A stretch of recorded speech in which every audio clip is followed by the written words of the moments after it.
Hi friends, আজকে আমি পোস্ত দিয়ে সিম ভাজা রেসিপি নিয়ে এসেছি।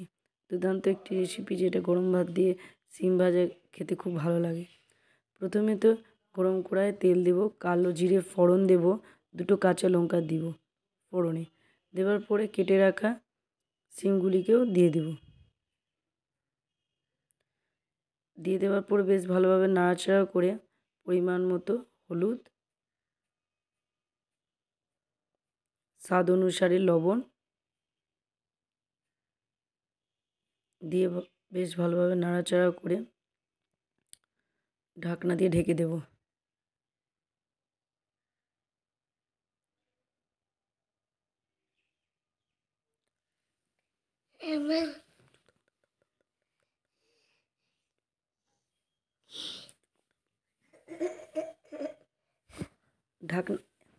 ঢাকনাটি খুলে দেওয়ার পর দেখব সেদ্ধ হয়ে গেছে শিমগুলিকে। আবার বেশ একটু লালচে বর্ণের করে লাল করে তারপরে পোস্তগুলিকেও উপর থেকে ছড়িয়ে দেব। দিয়ে দেওয়ার পরে বেশ ভালোভাবে নাড়াচাড়া করব। একটু লালচে ধরনের হয়ে গেলেই বুঝে নেব যে আমাদের পোস্ত দিয়ে সিম ভাজা রেসিপি তৈরি। খেতে খুব ভাল লাগে আর একদম অল্প সময়ের মধ্যেই হয়ে যায়, 5 মিনিটের মধ্যেই। আপনার বাড়িতে তৈরি করে দেখুন। পোস্ত দিয়ে তো সাধারণত আলু ভাজা সবাই খায়, পোস্ত দিয়ে একবার এভাবে সিম ভাজাও খেয়ে দেখুন। খুব দুর্দান্ত একটি রেসিপি।